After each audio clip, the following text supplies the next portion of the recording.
from the city that never sleeps.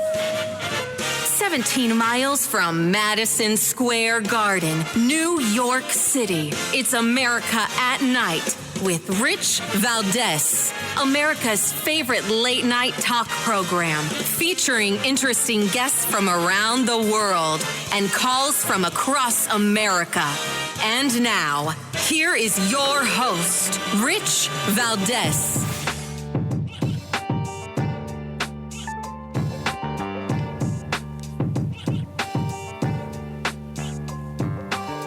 Hi there, good evening, and what's up, America? And contradicting some of the reporting that we saw yesterday from Mark Halperin and Newsmax, Biden's campaign says, he is staying in the race. Now, I don't know if that's true for just today or for tomorrow, up until the convention, but President Joe Biden's campaign is insisting, again, that he's not stepping aside. The Biden campaign chair earlier today acknowledged what they say, quote unquote, is slippage in his support, but told MSNBC that the campaign sees multiple paths to beating Republican Donald Trump. Now, I'm thinking if they see multiple paths, they should tell Barack Obama. They should tell Nancy Pelosi. They should tell all of their friends. Because, again, according to the article in the the Washington Post yesterday, Obama is telling people, he's telling allies that Biden's path to winning re-election has greatly diminished. So Obama sees one path, and he thinks it's greatly diminished. Meanwhile, you've got Joe El Baboso Biden, who thinks there's a lot of paths. And again, I'm not saying it's a foregone conclusion at all. This is politics. Things can change on a dime at any given moment. And it always scares me. Yeah, I went to the barbershop today, and I was at the barbershop, and, some of the guys know that I do talk radio and talk about politics and other things.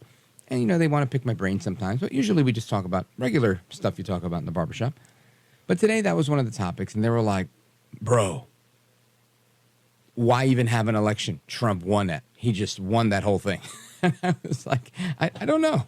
I don't think we could say that. Not because I lack any confidence in Trump. I lack confidence in people.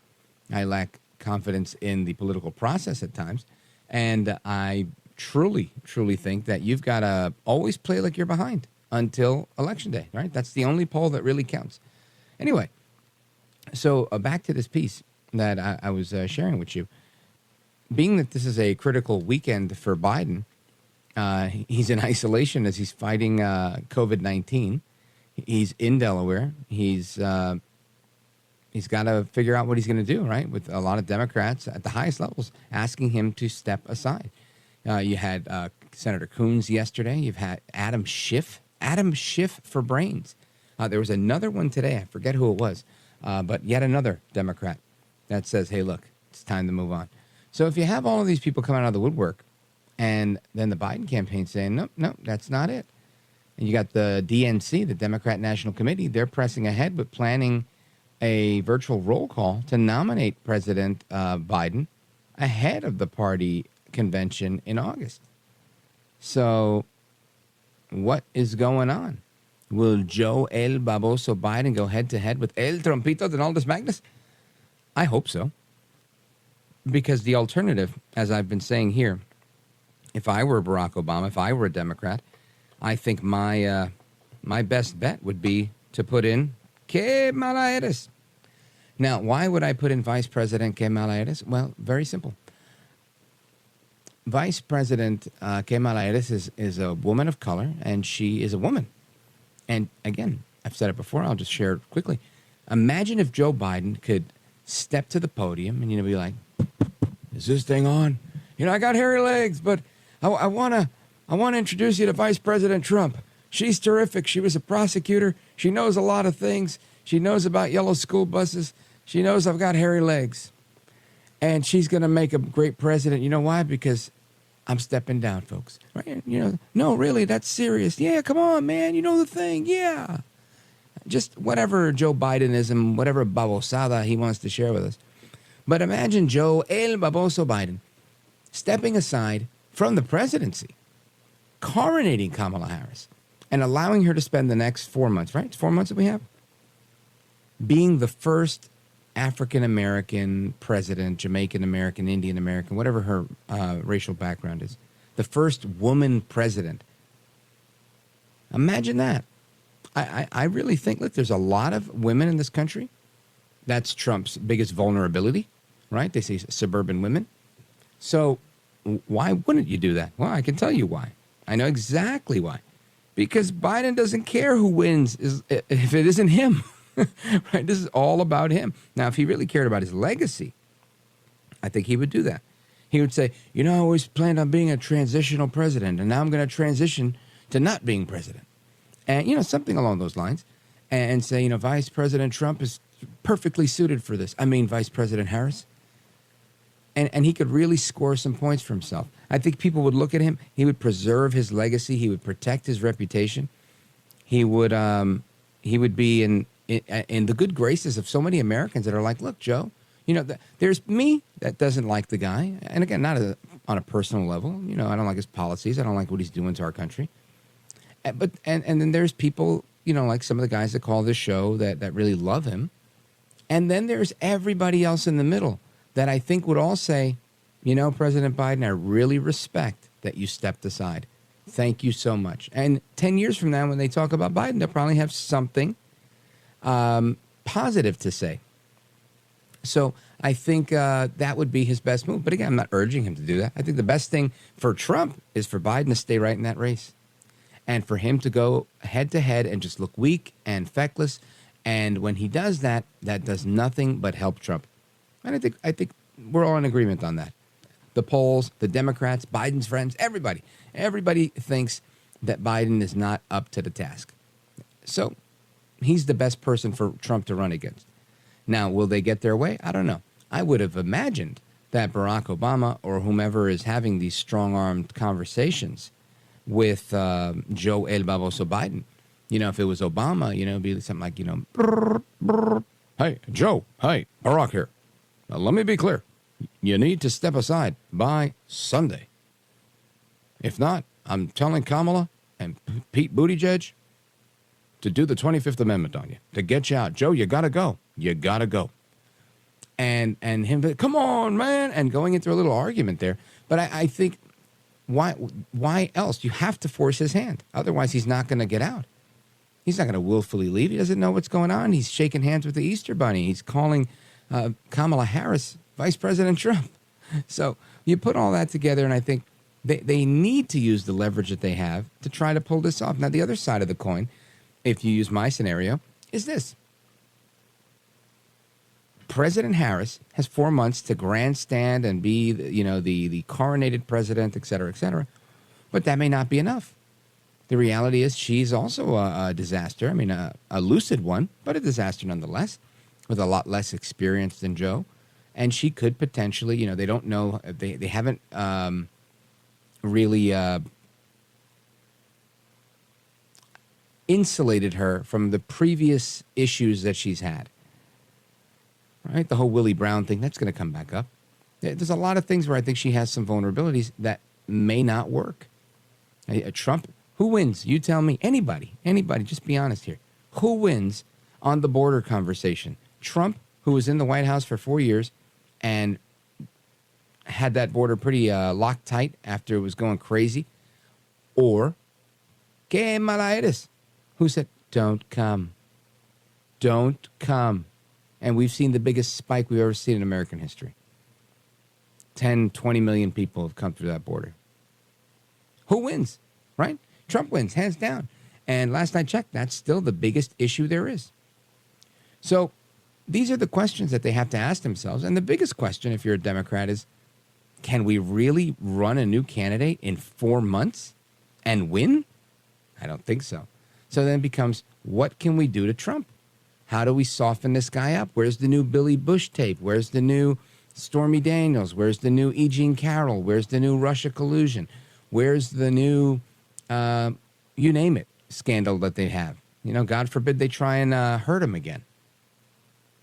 Obviously, he's going to be in better protection, one would presume.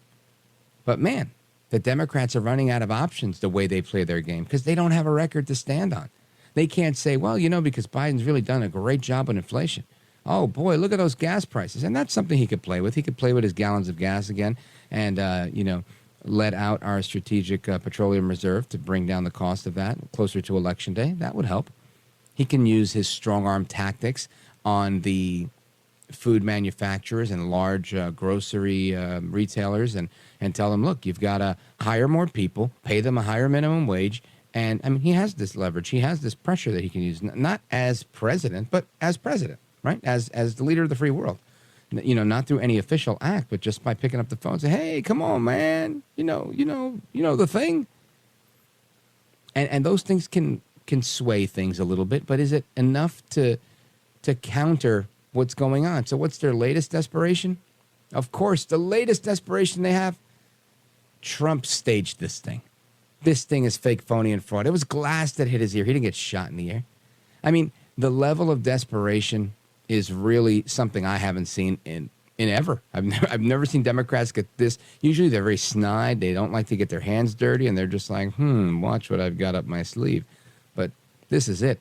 This is next level desperation from the Democrats. So that puts me, it gives me pause, and it puts me on notice that desperate times call for desperate measures. I'd be careful. Anyway, we're going to continue that discussion. Your calls and more coming up, 833-482-5337. Plus, the big CrowdStrike Microsoft outage. Was that a cyber attack? We're going to get to that at the bottom of the hour. We've got a really good guest on that. Plus, what's going on? Will China invade Taiwan because of Biden's fecklessness? Things seem yes, no. Maybe they're threatening. Maybe they're paper tigers. I don't know the answers, but Gordon Chang is coming up in a little bit as well, and he's going to tell us. Plus, AI. The AI chatbots are now, according to some, displaying human-level reasoning. I wonder what that looks like, and how reliable are humans? I don't know. I don't know if I want the AI to act like some humans I know. So keep it locked right here. We're coming right back. Don't go anywhere. This is America at Night with Rich Valdez. Call now, 833-4VALDEZ. That's 833-482-5337. 833-4VALDEZ. That's Valdez with an S.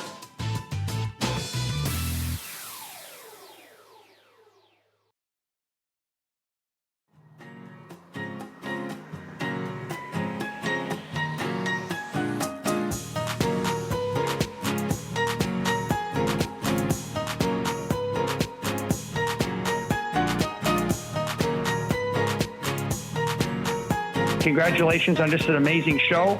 I know you've worked so hard in the industry and nobody deserves it more than you do. So I'm happy to see you really succeeding here. It's awesome. America at Night with Rich Valdez. He's also a man of faith and a man of tremendous historic accomplishment. And look, it's impossible to ignore where this is going and exactly what started it. I'm not unaware of that.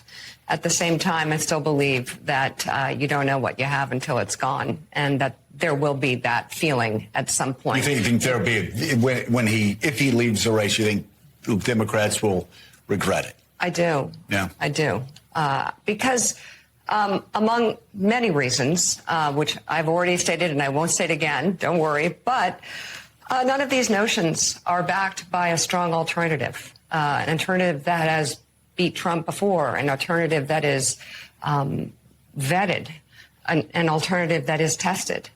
And so that's a lot to throw away. That is Mika Brzezinski on Morning Joe today. I like to call it the Morning Joke on MSNBC. And she says if Biden leaves the race, Democrats are going to regret it. Now, I don't know too much about Mika Brzezinski's wisdom here, but she could be right. The question I have is if you lose either way, what's the difference, right? Roll the dice. Now, I guess there's a chance Biden can win. He's literally the president of the United States. They don't know about the others, but they keep going. Now, Biden's campaign chair, she was also on the Morning Joke today, and she's running the damage control against the story that he is bailing out. Her name is Jen O'Malley Dillon. Check this out. absolutely the president's in this race. You've heard him say that time and time again. And I think we saw on display last night exactly why, because Donald Trump is not going to offer anything new to the American people. He's the same person he was in 2020. He's the same person he was at the debate stage. He's the same person he is that is about himself and not about the American people. And Joe Biden is more committed than ever to beat Donald Trump. And we believe on this campaign, we are built for the close election that we are in, and we see the path forward. The president is the leader of our campaign and of the country, and he is clearly, in our impression and what we've built and in our engagement with voters, he is the best person to take on Donald Trump and prosecute that case and present his vision versus what we saw last night. So there you go. Now, the question that I've got for Jen O'Malley Dillon is, they're saying the American people know who Trump is. He's the same person. He's the same. Yeah, but so is Joe Biden. That is the issue. They already know who Joe Biden is. They know the record he has on inflation. They know the record he has on immigration. They know the record that he has with respect to crime. So why on earth would anybody think that we're going to get something better than what Joe Biden's already offered? That is the problem they're facing. That's why he's an incumbent president in his first term and is potentially getting ousted. And he doesn't have the excuse of a COVID, of a national shutdown, of lockdown orders or anything like that Trump had to deal with, of forced mail-in ballots and this boogeyman of a virus. He's got none of it. He's got that virus that's incapacitated him and put him in isolation. I didn't know anybody even went to isolation. I think the CDC changed their guidelines and said, treat it like a cold. Who said that? Oh, that's right. Donaldus Magnus El Trompito said that. But anyway, let's go to, let's see, Connor calling us from Lewis, Delaware, WXDE. Connor, what's on your mind tonight? Hey, Rich. Thanks for taking my call. Now, Yes, sir. I'm going to play devil's advocate for a second here, and I think that the best bet the Democrats have is if Joe does decide to step out of the race, they need to run Kamala, because why in the world would you have Kamala sitting as VP, president-to-be, if something were to happen to Biden? Why wouldn't they run her if they didn't believe in her in the first place? I think that it would be smart for the Democrats to run Kamala and have somebody like Gavin Newsom run as her VP, or have either Kamala or Michelle Obama run for president and have the former or latter be the VP pick. What do you think about that? Yeah, well, I think that's what I've been saying, right? I've been saying the best thing they can do is have Kamala run. And really the best case scenario is for Biden to say, not only am I going to run for president, I'm stepping aside right now. I'm going to make her president on Monday. The vice president will become the president. She can they'll appoint the new vice president, and you'll have two incumbent office holders running for re-election. That is a great place to be in, that have the energy and they can go forward with it. Now, I don't think Michelle Obama has any desire to be involved in elected politics. But, whomever it is. I think Matt Gaetz was on this program not that long ago, and he said Gretchen Whitmer is a favorite of Kamala Harris's. So it would be an all-woman ticket, first woman president, and a first all-female ticket. I think that's a win for Democrats. They love that stuff. They could talk about abortion all day. Who knows? Maybe they do better than they would with Joe, but that's the coin toss. Will they do it? Connor, thanks for the call. Shout out to WXDE. Folks, we're coming right back. We're going to talk about the Crowdstrike mishap. Was that a cyber attack or what? Don't go anywhere. I'm Rich Valdez.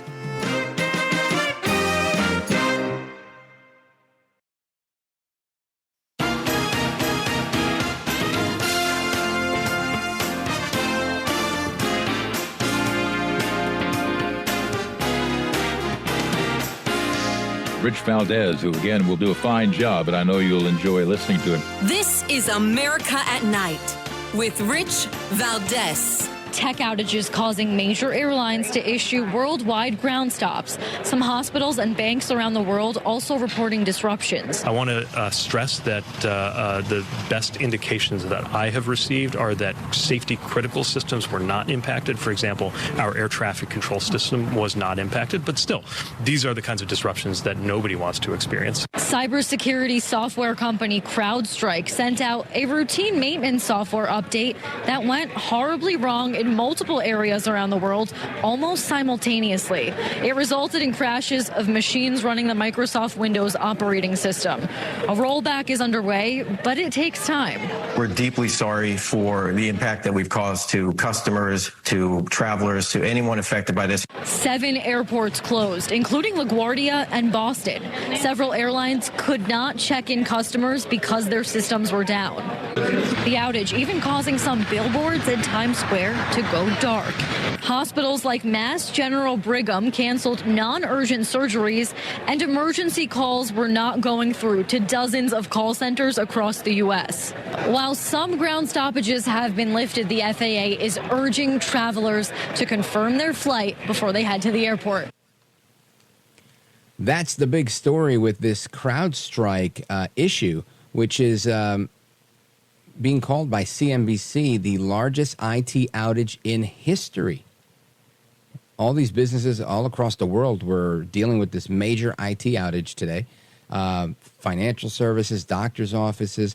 Many think this was a cyber attack that caused it. I don't know the answer to that, but I want to bring in somebody who's retired from law enforcement. He's been on the program before, and he is Director of Cybersecurity at Vistrada. Matt Malone, welcome back, sir. Hey, how are you? Thanks for having me. My pleasure. So give us the scoop here. What is the story? Is this obviously you got CNBC saying it's the biggest outage in history. I guess they didn't see it coming. Tell us what some of the fallout was, and was it in fact a cyber attack? So it was not a cyber attack. This is more of a, system where you have, in Simpsons, you have Mr. Burns and you have Homer Simpson. You have the person who is maniacal and wants to do damage to the hackers, and you have Homer Simpson who is just kind of a klutz. In this particular case, it was a klutz. They did a software update. It was a bad software update, and it crashed the system. And it crashed it not only a little bit, it did it extremely hard. So it also kind of shows a vulnerability in our ecosystem and our supply chain, because this one software company was touching so many systems that once it collapsed, it collapsed pretty big.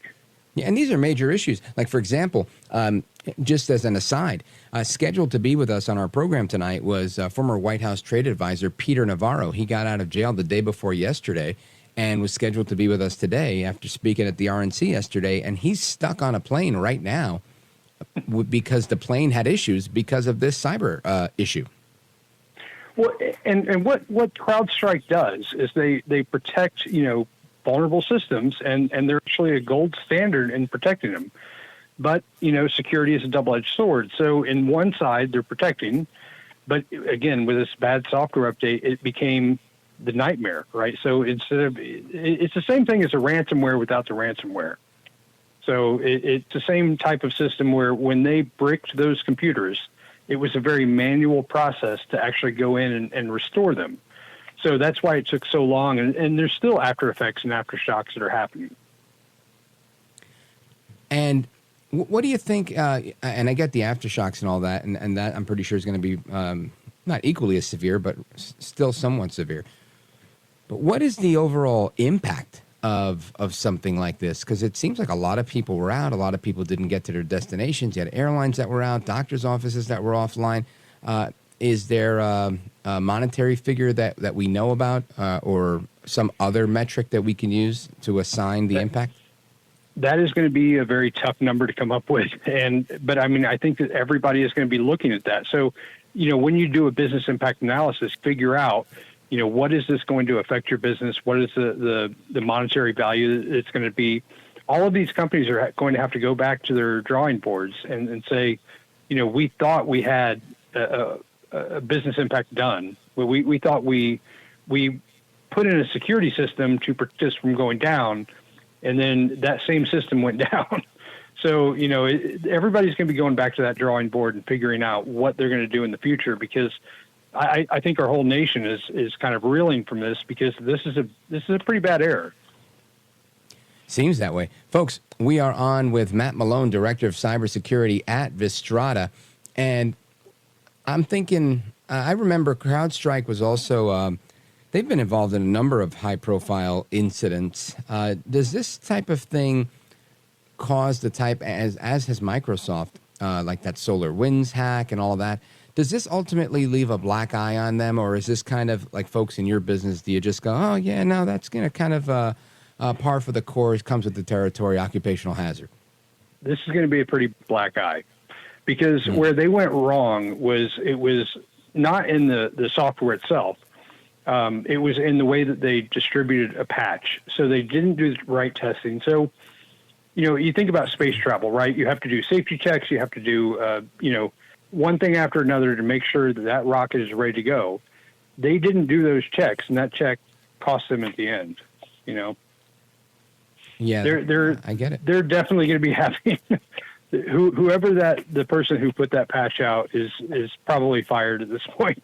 And to some degree, depending on what we find in the aftermath, there will be an audit, there will be an assessment done, and we'll find out whether they skipped steps and tried to get the patch out too quick.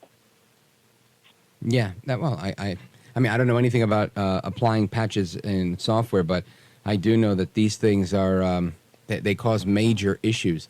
And is maybe you could answer this for me, for being a layman when it comes to this. First, I guess it's a two-part question. First part is, what is the relationship with Microsoft and Crowdstrike, and how do they interact with one another? And then B is, can people, the consumer, the end user, the airlines and everybody else that was impacted, can they say, you know what, screw you, I'm going with someone else? Is there a someone else, or is it like a monopoly where they're the only game in town? No, there's definitely someone else. And it was interesting because as I was searching through CrowdStrike today on Google, their competitors are already putting, we don't bring you down. So that's genius. Yeah, so they're already kind of capitalized on this, and they're a big player in the market, but they are definitely going to lose some market share after this. And the relationship with them and Microsoft is that this patch only affected Microsoft systems. So if you had Mac, if you had Linux, it didn't affect you. If you had a Windows system, that's when it affected you. So it really wasn't Microsoft's fault. It just happened to be, it was on a Microsoft system that the vulnerability was applied. Yeah. Well, again, that's kind of the same excuse, right, with SolarWinds, that there was a patch that got messed up and they got in through the back door on Outlook or whatever it was way back when, and it wasn't Outlook's fault or it wasn't Microsoft's fault, but it was, whomever's fault.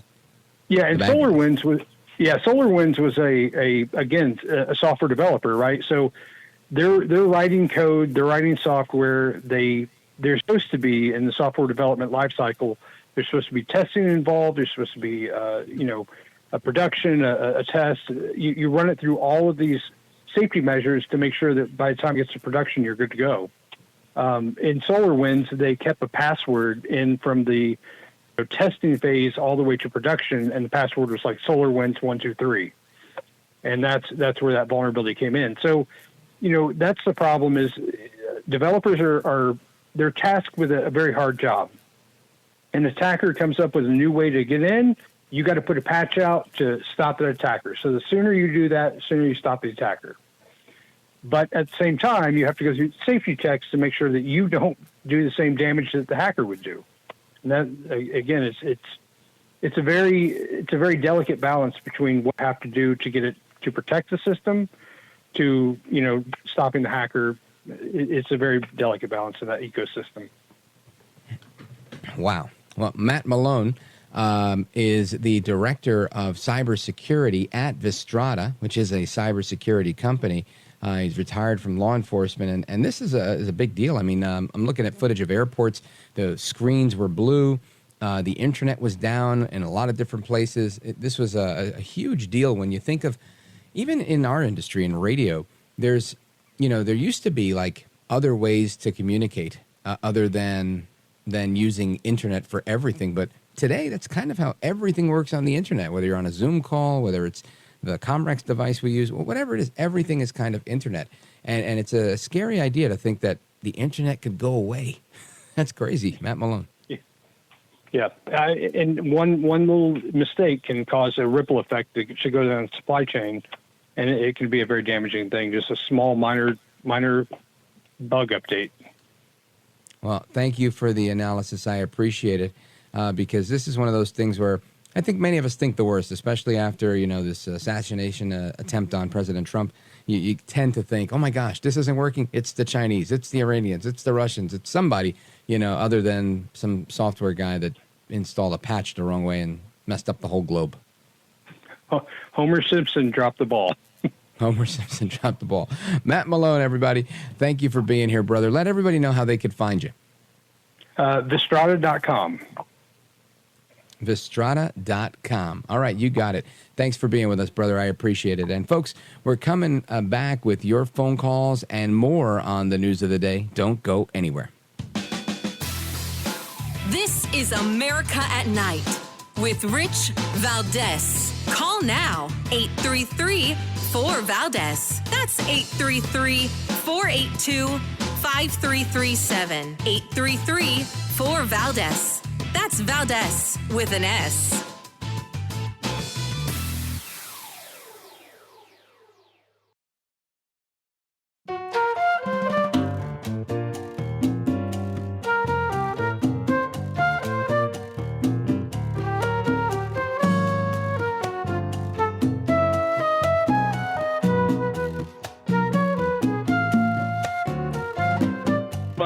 Across America to the liberty-loving Latino, Rich Valdez. This is America at Night with Rich Valdez. All right, America, welcome back. We continue our conversation on everything that's going on in America at night. And one of the things that is top of mind for everybody is what we've been talking about, how there's all these Democrats. By the way, we're going to get to your calls momentarily. I know you guys want to weigh in on this, and I see that there are folks on hold. We're going to get to you momentarily. 833-482-5337, 833-4-VALDEZ if you want to weigh in.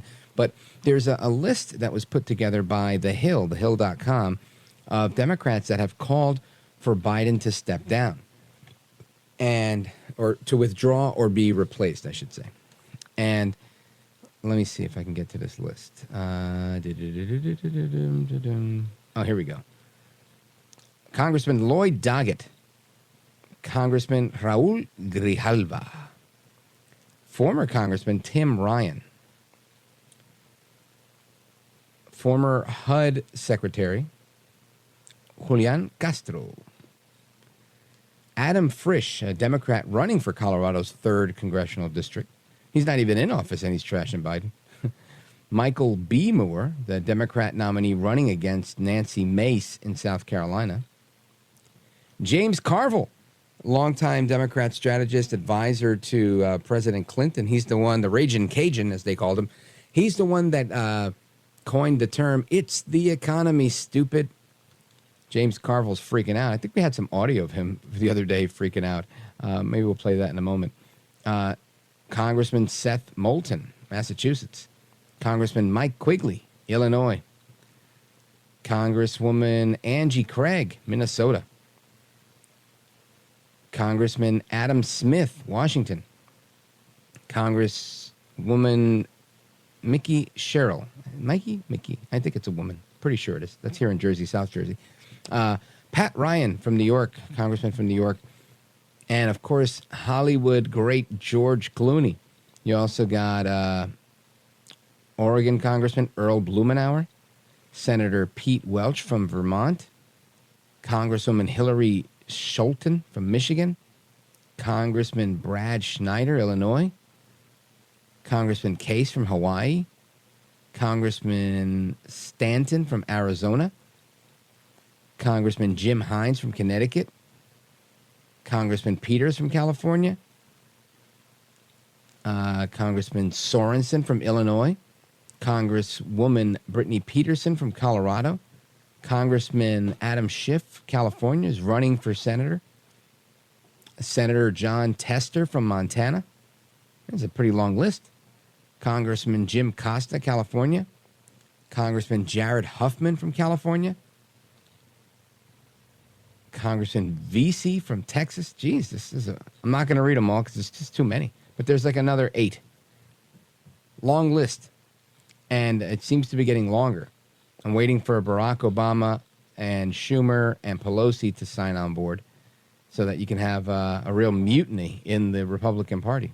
I mean, the Democrat Party, while you had a real unity in the Republican Party last night.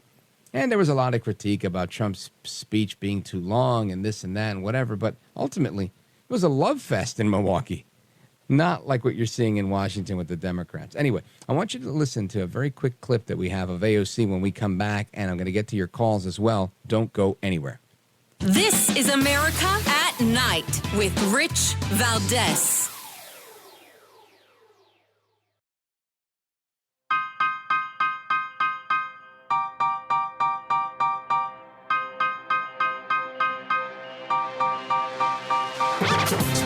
This is America. This is Night. This is Rich Valdez. I'm in these rooms. I see what they say in conversations.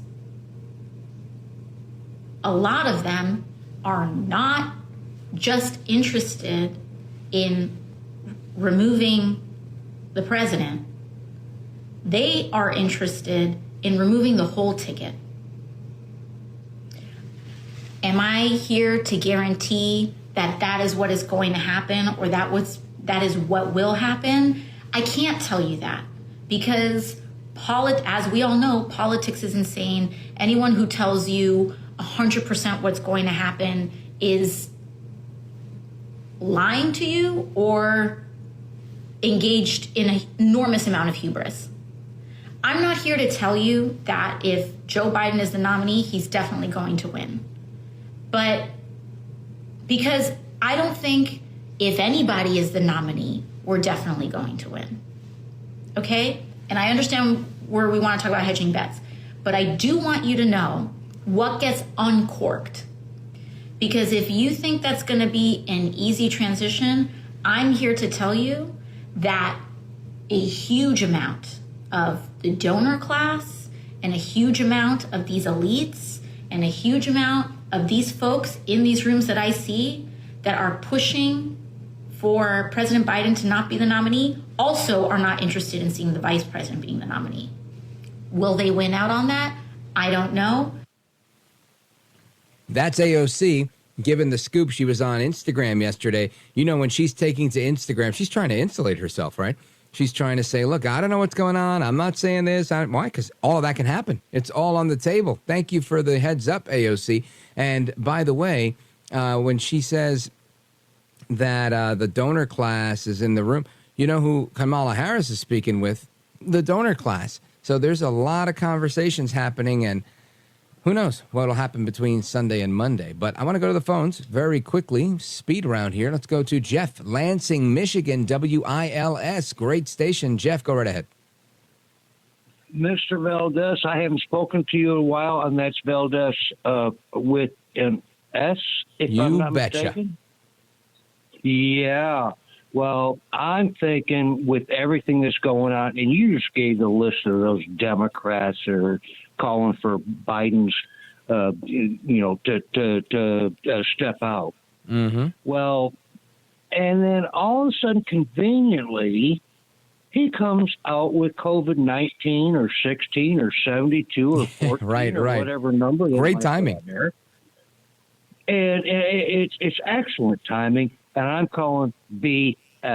What they're trying to do is keep him away from the media and anybody else, and that way they can progress to whatever plan they're going to put out forward. That's my conspiracy theory. You got it. I think you're 100% right. I think, and they probably agreed on that. Biden was like, let me take a few days to think about it. They probably said, please put a cork in this man for the next couple of days and let's get this thing sorted out. All right, folks. Thank you, Jeff in Lansing, Michigan, WILS in the building. Folks, we're coming back for hour number 2. We're going to talk about China with our man, Gordon Chang. Don't go anywhere. Plus, Iran might have nukes. That's on the table, too. I'm Rich Valdez.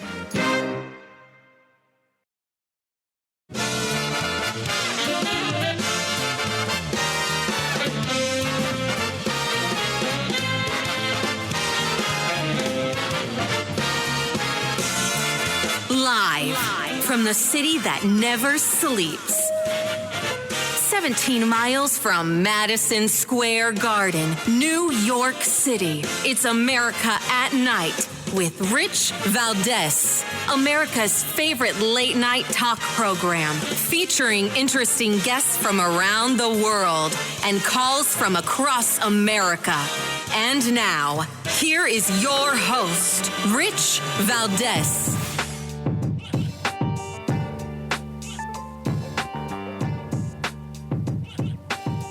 Hi there, good evening, and what's up, America? I am Rich Valdez, Valdez with an S, at Rich Valdez on all of the social media. Your liberty-loving Latino amigo, happy to be here with you this Friday night. It's hour number 2 of our program. We're live, we're national, and if you want to join our late-night national town hall conversation, give us a call, 833-482-5337, 833-4-VALDEZ. And I want to dig into a little bit of foreign policy with somebody who's a pro when it comes to foreign policy, because there was some news that came out today, right? Anthony Blinken was at the Aspen Security Forum today, and he's blaming Trump for Iran being able to probably be 1 or 2 weeks away from obtaining a nuclear weapon. Listen to this. Every time I've interviewed you as secretary, I have asked you the same question: is U.S. policy still that Iran must not be allowed to get a nuclear weapon? It is. Which is what you always answer. And then I always ask, so how are you going to stop them? How are you going to stop them? Well, by far, the preferable way to do it would be through diplomacy. Where we are now is not in a good place. Iran, because the nuclear agreement was thrown out, instead of being at least a year away from having the breakout capacity of producing fissile material for a nuclear weapon, is now probably 1 or 2 weeks away from doing that. Now, they haven't developed a weapon itself. 1 or 2 weeks. 1 or 2 weeks is probably what the realistic breakout time is. They haven't produced a weapon itself, but that's something, of course, that we track very, very carefully. And you put those two things together, the fissile material, an explosive device, and you have a nuclear weapon. Unbelievable. This is unbelievable to me that Anthony Blinken thinks that this is not his fault, that the buck doesn't stop with him or his boss, I should say. Absolutely crazy. But I want to get some reaction to this from Gordon Chang. He's the author of China is Going to War, and you can find him on Twitter at Gordon G. Chang. Gordon Chang, welcome back, sir. Thank you so much, Rich.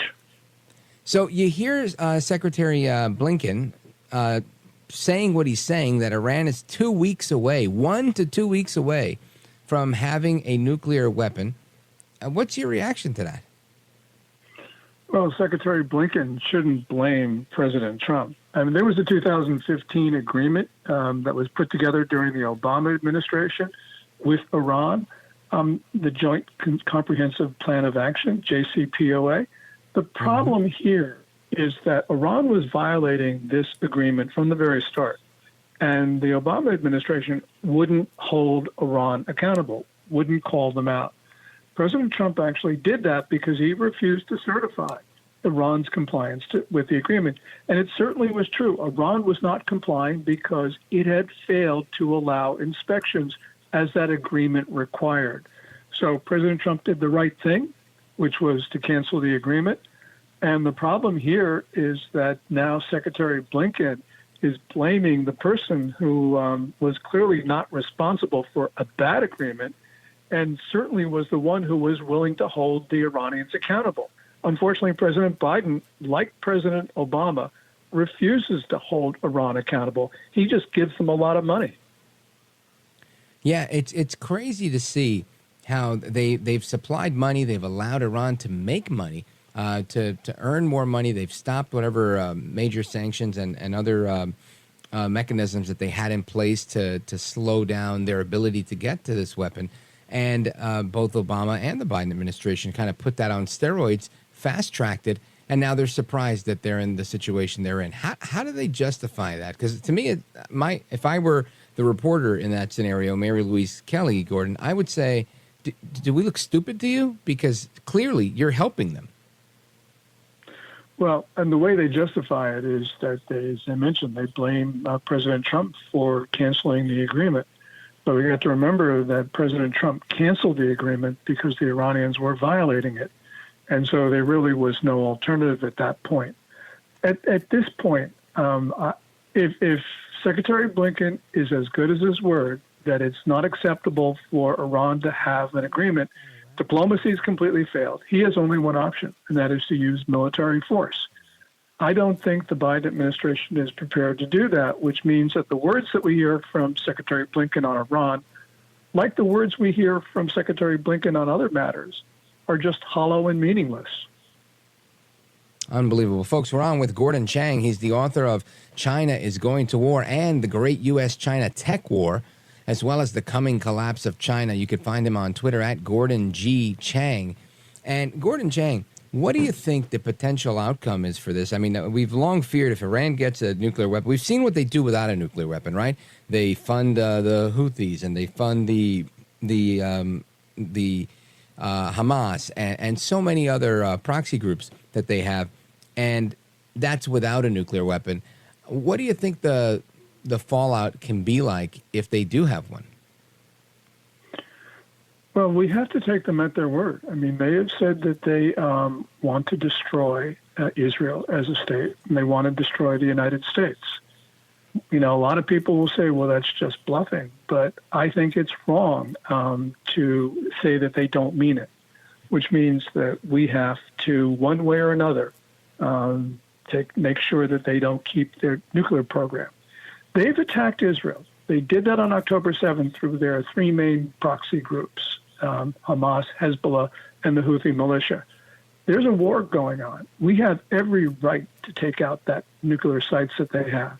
And yes, this will be messy, but this is the failure of decades of America's non-proliferation policies with regard to Iran.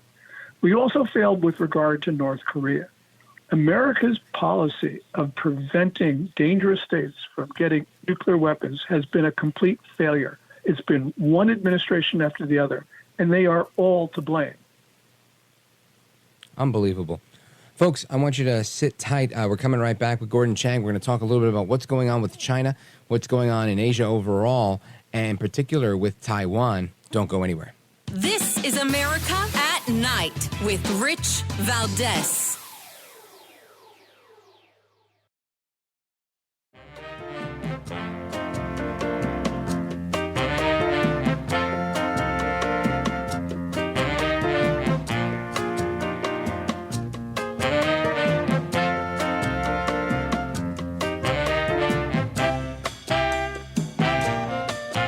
There's more news in your commentary, in your analysis, than there is on the news network. America at Night with Rich Valdez. All right, America, welcome back. And something coming in over the transom from our friends at 920 AM, Patriot Talk, KYST in Houston. Congresswoman Sheila Jackson Lee is dead at the age of 74 years old. May she rest in peace.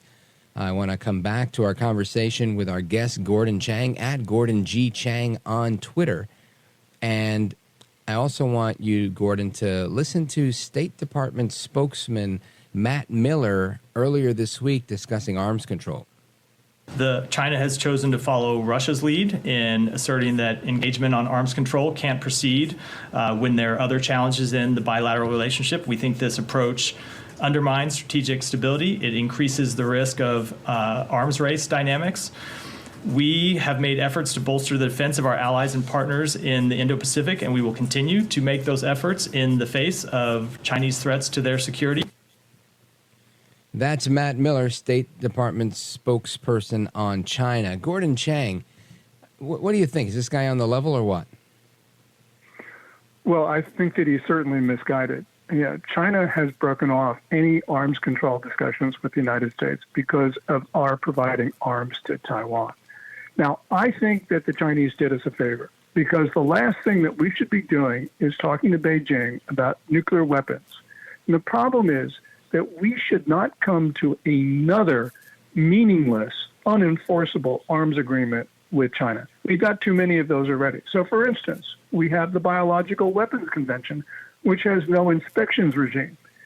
Now, under the Biological Weapons Convention, a country is not allowed to make biological weapons. But guess what? at the Wuhan Institute of Virology, China did exactly that with the coronavirus. And they weaponized it, and they've killed about 8 million people with it. 1 million Chinese and about 7 million people outside China. So we do not need arms control discussions with the Chinese. I'm very happy they broke it off. And I sure hope to God that Anthony Blinken, our Secretary of State, doesn't manage to put those agreements or those discussions back on track. Now, tell me what you think the state of affairs is with China and Taiwan. We've been hearing about it for years. There's always the threat of action against them. I tend to think sometimes that China just likes to flex and saber rattle, but they're not really going to do anything. What are your thoughts? Yeah, I don't think that China would start hostilities by invading the main island of Taiwan. There are a lot of reasons for that, Rich. First of all, it's very difficult. But second of all, it would be extremely unpopular inside China. And the reason is, although the people in Taiwan do not consider themselves Chinese, and we know that because of self-identification surveys, the people in China, because of decades of indoctrination, consider the people in Taiwan to be Chinese. And Chinese people will tell you, and you'll even hear this from senior officials in Beijing, that Chinese don't kill Chinese. For China to invade Taiwan, there would be massive casualties. And the Chinese people right now, the last thing they want is war. They're pretty unhappy. But a war against Taiwan would be extremely unpopular. Now, that's not to say that China won't end up in hostilities with Taiwan, because it could happen any number of different ways. But I think that Beijing is doing a lot of huffing and puffing when it comes to Taiwan. Yeah, I tend to think so, too. So what do you think the state of affairs is with them, then? If it's just talk, where do we go? We just ignore it? And what's China really up to, then? Well, we need to certainly arm Taiwan. But the risk of war in Asia right now is exceedingly high. And the reason is that China is engaging in very provocative activities in the South China Sea against the Philippines. At places like Second Thomas Shoal, Scarborough Shoal, Whitsun Reef, Sabrina Shoal. And China has been warned by the United States 12 times, 9 times by the State Department, 3 times by President Biden himself, that the United States is prepared to use force against China to discharge our obligations pursuant to our mutual defense treaty with the Philippines. China just ignores those warnings and is engaging in very provocative, belligerent acts. The law of averages says that something's going to go really wrong, as it almost did on June 17th at Second Thomas Shoal. So I think a war could start there. And if a war does start, probably Taiwan will eventually become involved. But as I said, I don't think China's going to start a war at Taiwan, but Taiwan could very well end up in a region in flames and therefore in a war situation. Wow. That's heavy duty. Now, I want to get your take on, since you're always up to speed on all the foreign policy stuff, with respect to the other debacle that, in my opinion, Joe Biden has created with Ukraine. Today, Zelensky was on the phone with Trump, and they exchanged some pleasantries. If I were Zelensky, I would be nice to anybody that will continue the gravy train from the United States. Do you suspect that Trump's policy towards Zelensky would be any different than it was in the past, giving them the necessary arms, but kind of a trust but verify approach in the future? Yeah. Well, President Trump and certainly J.D. Vance have talked about they do not want to get involved in Ukraine. They'd like to see a peace agreement. And they believe that we need to husband our resources for the war in Asia that could very well come. The problem is that China's fighting proxy wars, 3 separate locations. We talked about Israel, also the North Africa, and the other is Ukraine. And we got to confront China where China believes the main struggle is. And right now, China believes the main struggle in the world against the United States is in Ukraine. And I know it's extremely unpopular, but if we let China and Russia take Ukraine, then they are going to cause problems all throughout Western Europe. And it's going to be that we're going to divert our resources to Europe. We're not going to be able to defend our friends and allies in Asia. And this could very well be the end of the United States as a global power. I think we are completely misunderstanding the way the Russians and the Chinese are now assaulting not only the international system, not only Ukraine, but also us. Wow, that's heavy duty. So I guess that brings us back full circle to domestic policy here with an election on our hands.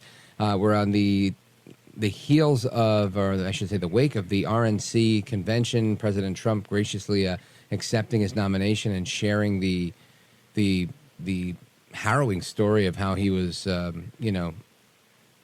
nearly assassinated less than a week ago.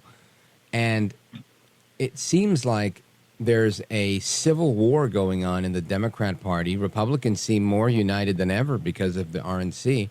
What do you think the outcome is going to be in November, or even this weekend? Yeah, great question. With Biden. Well, right now, I don't think Biden's. I don't do domestic politics, but my sense is that Biden doesn't survive this. He's not going to be the nominee. And we are going to see, I think, a very different race. Right now, the Republicans are ascendant. They're measuring the curtains for the Oval Office. I think that's a mistake because a lot can happen between now and November 5. And yeah, the Democratic Party could fall apart. But on the other hand, the Democratic Party could also field a candidate who is sort of in the middle of American political spectrum and very well may be able to attract all sorts of voters. So this is not over by any means. And I think there's a lot of Republican triumphalism right now, which is not warranted. Yeah, I'm with you on that one. I was telling the audience a little while earlier that I went to the barber shop today, and a couple of guys there were like, oh, man, Trump just won the election. No need to go and vote. He won. And I was like, I think that's the most dangerous thing you could ever do in politics is make any type of presumption like that. There's a lot on the table, and you're right. It's politics, and it's the middle of the summer. I think come September, we have to reassess and see where we are, and then again in October, and then, going into November. But Gordon Chang, let everybody know how they can find you, where the bulk of your work is, if they want to follow your work and read your work, your columns. I archive all my articles for free on my website, www.gordonchang.com, and on X or Twitter at Gordon G. Chang, where I tweet out all my articles and try to keep everybody up to date on what's going on in Asia. Outstanding. Gordon Chang, I want to thank you for being with us tonight. Always a pleasure to speak with you. My best to your lovely wife, Lydia. Hope to catch up with you soon, brother. Thank you so much, Rich. I really appreciate the opportunity. Oh, likewise. Thank you. And folks, we come back. Gordon Chang, of course, is a gentleman, a scholar, and a patriot, knows his stuff when it comes to foreign policy. And we're coming back with your calls, of course, in Open Phone America at the top of the next hour. And some conversation on AI, artificial intelligence, and what that means when AI-powered chatbots achieve human-level reasoning. What does that even mean? A chatbot. I can tell you, I avoid these chatbots because I think they're dumber than most dumb humans. And I don't mean all humans are dumb, but, some of the dumb ones you get. And maybe that's the wrong word, but, some of the less effective ones that you get sometimes on the phone or this or that, And imagine, AI that's like Siri with an attitude for those of you that have an iPhone. I don't know. Anyway, we're going to talk about that coming back. Of course, your thoughts on everything that's happened in the week. 833-482-5337. 833-4-VALDEZ. Don't go anywhere. It's Rich Valdez. We're coming right back.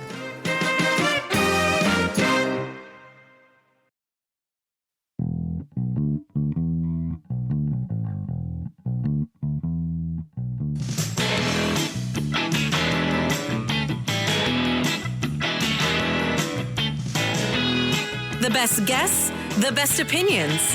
This is America at Night with Rich Valdez.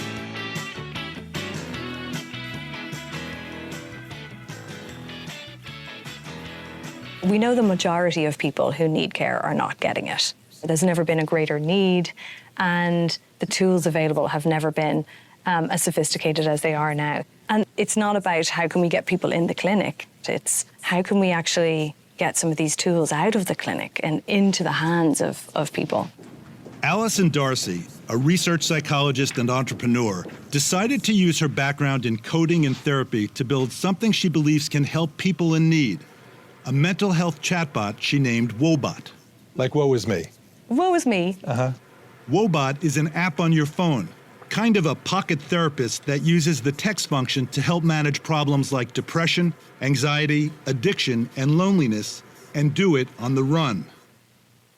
So about a month ago, we heard that story about this mental health app that's going to use these AI-powered chatbots to help people with anxiety, depression, all sorts of other mental health issues.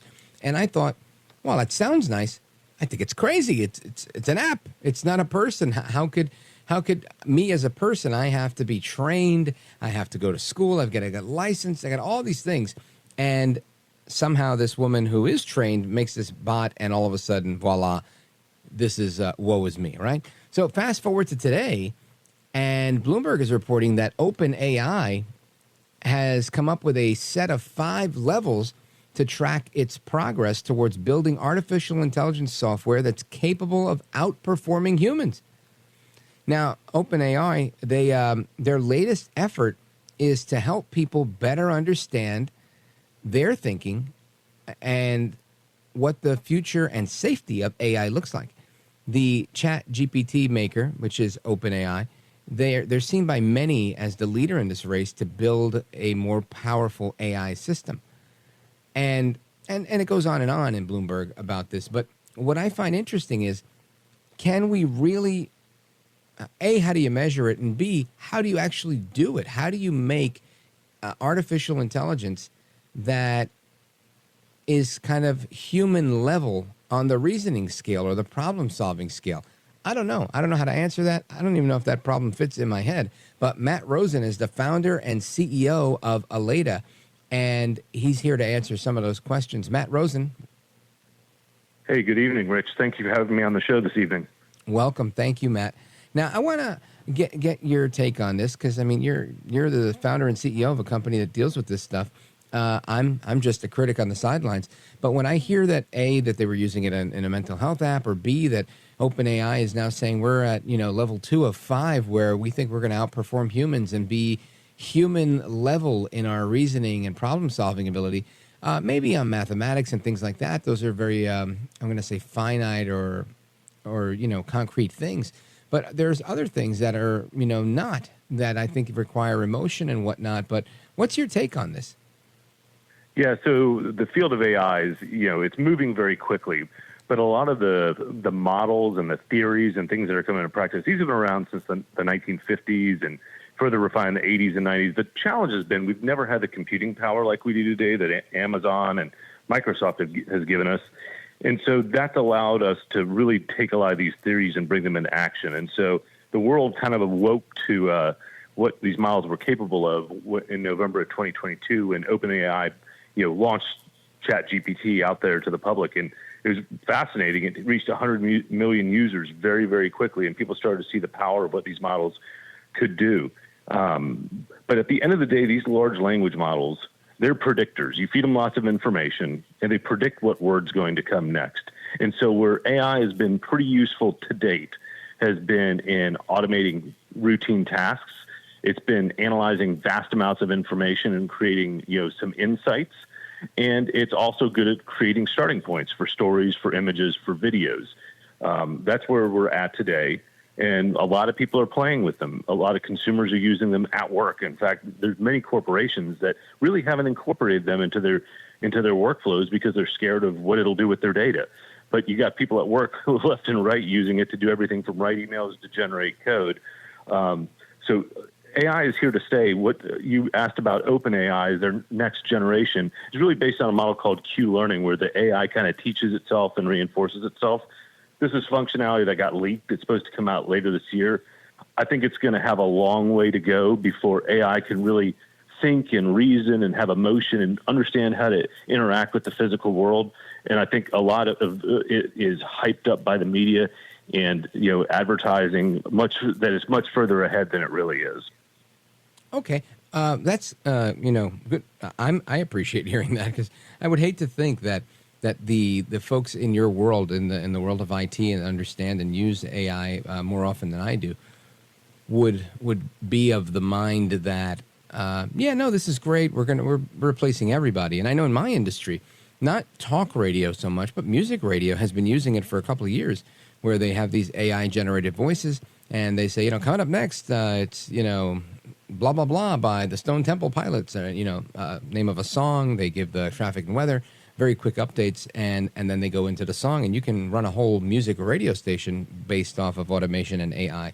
That hasn't happened in talk radio yet, but I would suspect that they're on their way to trying to create that type of format.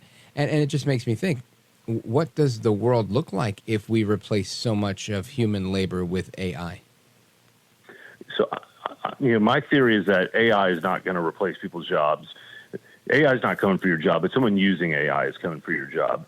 So, at Allata, we do a lot to help organizations really understand how this technology is going to impact their business, really looking at what are the opportunities, threats, and then we really help them trial it out, in different applications they have to try and figure out where it's actually going to work and be useful. And so when I think about, talk radio, there's a lot you do to prepare for a show. There's a lot of entertainment value. It's a lot of personality. It's a lot of emotion. It's about connecting with listeners. I don't see AI replacing you anytime soon, but I think there's a lot of ways you could use AI. Like if you were to feed an AI model every show you'd ever done and then ask it questions about who are the most interesting interviewers or what are some topics I haven't talked about. I really look at AI as a really powerful tool to help us be more effective and more creative as humans. Now, if you do the same thing over and over again, or you don't use a lot of critical thought, or you aren't particularly good at your job, you are at risk from AI. But I think for the majority of fields out there, we can talk about that. AI is going to make us better at what we do. It is not going to take our place. Humans and computers have always been better together. It's like every technology revolution from the assembly line to the internet. Everyone's always scared that it's going to take their jobs away. But what happens is a whole new field of jobs is created. Some jobs are lost, but many more are often created that are leveraging the value that the new technology provides. Yeah, and that's a reality of life, right? And I love that you made the example of the assembly line, because this was something that is similar to refrigeration, right? Before refrigeration, there was an iceman, and he brought this block of ice for the ice box. And those guys all lost their jobs when we came up with, electronic or electric refrigeration. But that made life better for everybody. I think I can't think of anybody, maybe except the guy who delivered ice, that would disagree with the statement that refrigerators made life better for everybody, less disease, longer food storage times, etc. So similar to the assembly line, more production, everybody, new jobs for people, not necessarily the same jobs for people. So I get that part, and I think that's your outlook is a safe one. But what about these Dr. Evil types that are out there that want AI to do everything else that maybe the rest of us don't intend to? Do you think they're in the majority? They're in the minority? I've seen them in healthcare. There's a lot of very aggressive, or I should say ambitious people out there that want AI to do a whole lot more than I think the general public is willing to accept. Or is that, again, a manufactured outrage from the media? I think things always get hyped up to be worse or better than they're going to be. And I think the outcomes always end up being generally neutral. I think for the Iceman, hopefully he learned to work on ice makers, because mine is always broken. So if he learned how to work on ice makers and refrigerators, he probably still has a job. He just had to adapt his skills from delivering ice to working on the machines that produce them. But there are always bad actors out there that are going to try and use the technology to either create deep fakes to potentially blackmail someone, or to try and scam people at least once a week.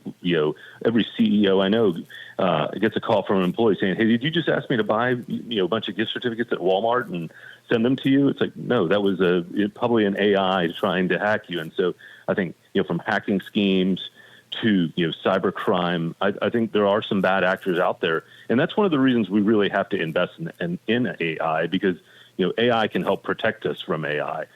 Interestingly enough, and so I think it's incumbent upon us to make sure we're staying ahead of some of these bad actors, really using AI for good, because there's always going to be some bad actors out there that are going to try and do evil things with whatever things they have at their disposal. But I think that's definitely in the minority. I think as it relates to Silicon Valley, I think you have organizations like OpenAI that are actually developing this technology way faster than humans in organizations are able to uptake it.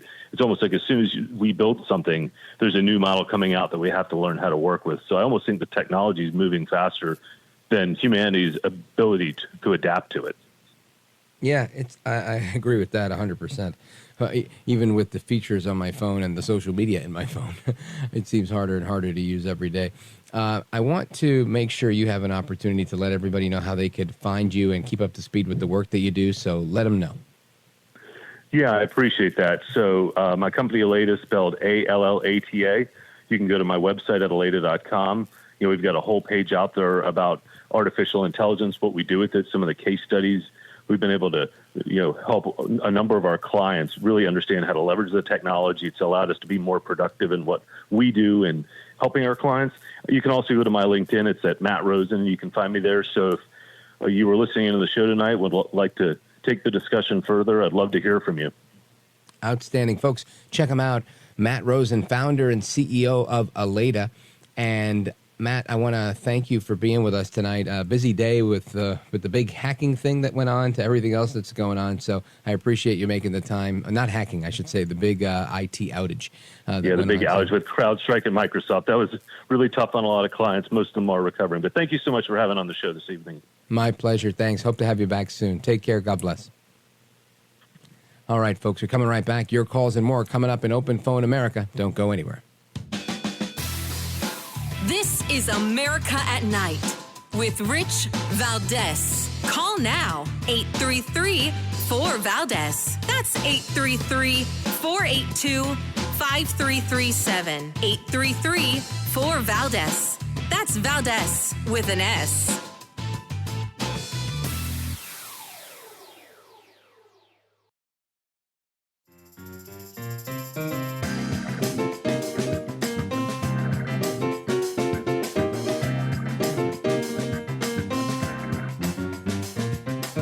I want to listen to you, Rich, all the time. America at Night with Rich Valdez. I think the thing that's so important to understand, and I'm thinking back to an interview Sean Hannity and Geraldo, I don't know who was interviewing who, Geraldo and Sean Hannity are talking, and they're talking jovially about how Nixon never would have had to leave if Sean had been around.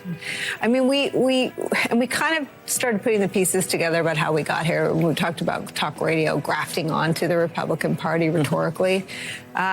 This is a political movement that cannot, totally codependent on disinformation. And so as sort of the right-wing media ecosystem became more people used to change channels. Right now, they're locked in. Yeah. Fox News. And then if they flip around, they'll see how Newsmax is covering the same conspiracy. Tell us how you really feel, Nicole Wallace, MSNBC. Well, I think the feeling is mutual, right? While she's here talking bad about my ilk here in Talk Radio, I think I talk bad about her ilk every day. So we're trading barbs here. Anyway.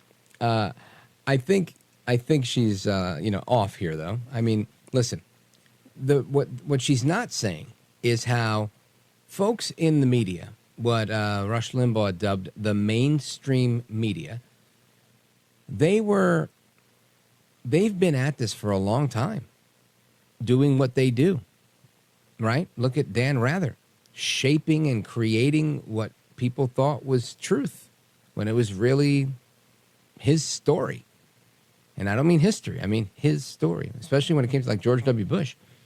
And that's when, cable news, people already thought there's a lot of commentary here, so they kind of lean one way or the other.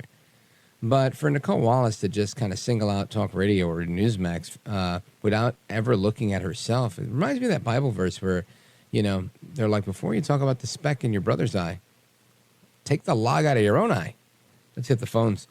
Let's go to Steve, Atlanta, Georgia, WGKA. Steve, go right ahead. Hey, Steve, Rick, are you with us? for taking my call. Oh, there you go. Rich, damn it.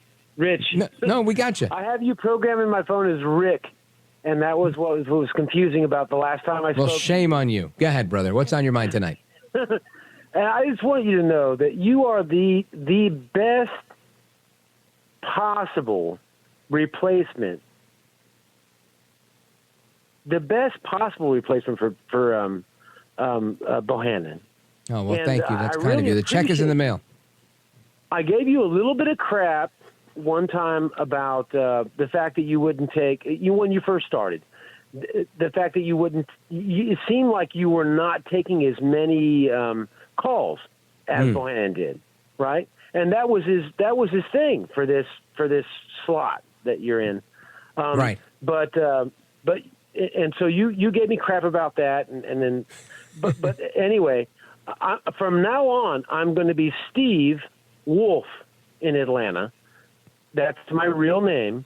Okay. And I just know this. I love you. I love the fact that you have so many, just like Bohannon, so many wonderful interviews with people that we would never get to hear at any time of day, right? These interviews you have, the guests that you have. I guess it's because you have the same producers, or maybe the same producers as he did. Anyway, I'm grateful for you being on this slot at this time of night, and I'm grateful that you got to take that slot. You got that slot from Bohannon because he was beloved by all of us, and you have filled every expectation that I could ever dream of being fulfilled. Okay? Oh man. Well, let me tell you, that's very kind of you. I thank you for saying those nice things about me. I don't know that I believe all of that. And I'm not saying you're not telling the truth. I'm just saying Jim Bohannon was a legend, a giant in this business. And I don't think anyone can fill his shoes. But it is an honor to have this program, a program he took over from Larry King, a program with such incredible legacy. That's never lost on me. Every day when I do this, I'm like, wow, how cool am I? I really look at it as an opportunity, and I'm grateful for it. And thank you, Steve. I appreciate it. And don't worry, you can give me crap anytime you like. That's what I'm here for. I came from talk radio in New York City. Trust me, this is a cakewalk compared to the stuff they used to tell me and the names they used to call me. Steve in Atlanta, Georgia. Steve Wolf, El Lobo. That's going to be your new name. WGKA, thank you for the call, my friend. Godspeed to you, folks. We're coming right back. Don't go anywhere. This is America at Night with Rich Valdez.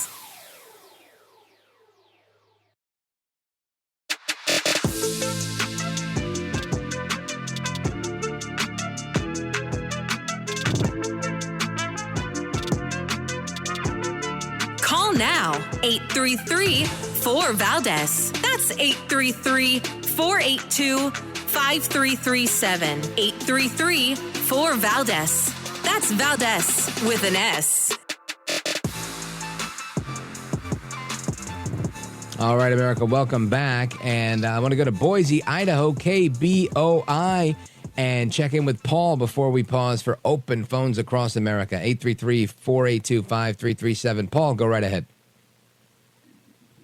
Are you still talking about Chang? Anything you want to talk about, brother. Friday night. Go right ahead.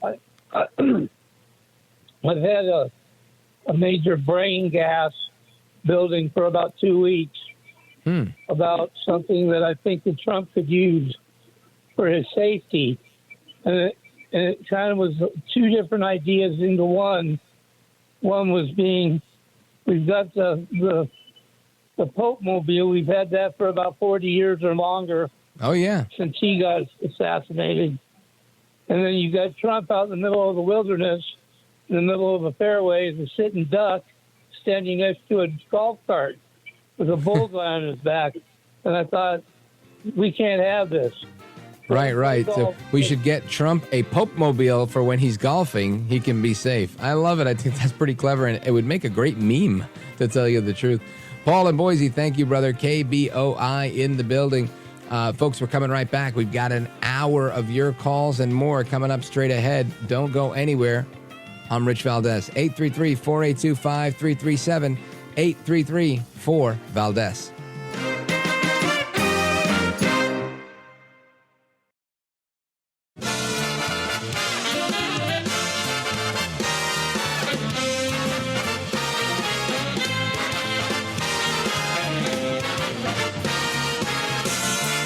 Live from the city that never sleeps. 17 miles from Madison Square Garden, New York City. It's America at Night with Rich Valdez, America's favorite late night talk program, featuring interesting guests from around the world and calls from across America. And now, here is your host, Rich Valdez.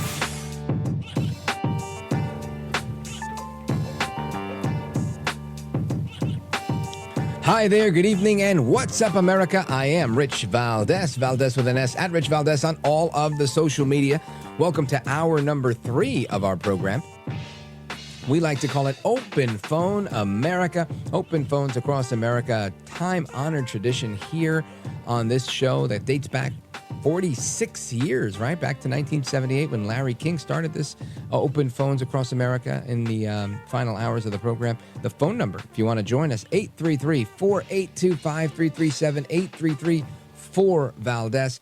And I want to get into a number of things. A little while ago, I played a clip from Nicole Wallace. Now, Nicole Wallace worked in the Bush administration. She was what I believe they call a moderate Republican. But I've never heard her say anything positive about any Republican unless it's like Mitt Romney or what's the lady from Wyoming that her dad was vice president? Liz Cheney, right? Liz Cheney. And Liz Cheney or Adam Kinzinger, I like to say Jur because it just sounds funny. And that's just kind of her role. And I just played this audio just a few minutes ago. But I'm going to play it again for you because I have a different angle on it, a different question that I want to present to you, the audience. And I want you to call in with your response to this because I hear lots of fun things from all sorts of people. And I'll get into that in a moment. But I want you to hear Nicole Wallace. I think the thing that's so important to understand, and I'm thinking back to an interview Sean Hannity and Geraldo, I don't know who was interviewing who, Geraldo and Sean Hannity are talking, and they're talking jovially about how Nixon never would have had to leave if Sean had been around. I mean, we kind of started putting the pieces together about how we got here. We talked about talk radio grafting onto the Republican Party rhetorically. This is a political movement that cannot, totally codependent on disinformation. And so as sort of the right-wing media ecosystem became more, people used to change channels. Right now, it's sort of, they're locked in, Fox News. And then if they flip around, they'll see how Newsmax is covering the same conspiracy. Again, that is Nicole Wallace, just, trashing Fox News, trashing Hannity and Geraldo and talk radio and Newsmax and saying it's, we're talking about the latest conspiracy theory. So I want to do just that. Since I don't normally engage in the dark arts of conspiracy theory, but I do, entertain a few texts here and there from my siblings. I want to bring this to you, to the callers. I want to hear your thoughts because I want to know what is the latest conspiracy theory. I'm going to tell you a few that I've seen that have come across my cell phone. And they're quite remarkable. One of them is that Trump staged this whole thing himself. I think it's kind of crazy, but that's one of them. Another one, that it's the Bushes that are behind the Trump attempted assassination. Let's see. That there was a second shooter. What else do we have? That Trump was not involved. He did not stage the whole thing, but people that support Trump pulled this off and used expert marksmanship to make sure they only grazed his ear so that we could have this spectacle and ensure an election victory for Trump. Wow, pretty elaborate. What if you miss by a hair and then you have no candidate? That sounds insane to me. But these are some of the things that they're talking about. Another popular conspiracy theory that was out. Do you remember this one when a movie named The Sound of Freedom came about? Remember that was the movie with the guy, the real life DHS federal agent that saved a bunch of kids, like undercover operation that was kind of off book, and he got some funding from like under the table to pull off this thing. It wasn't like a above board type of thing. Fantastic movie about child trafficking and all of that. And of course, the Democrats, especially, I should say, the left within the media, The left within the media was outraged. And they said, no, you don't understand. This is the latest right-wing disinformation, the latest right-wing conspiracy propaganda. This is not even a problem the way they make it seem to be a problem. The right wing is obsessed with kids and child trafficking, and how dare they, and what is going on. And these are just QAnon crazies. That's what they said.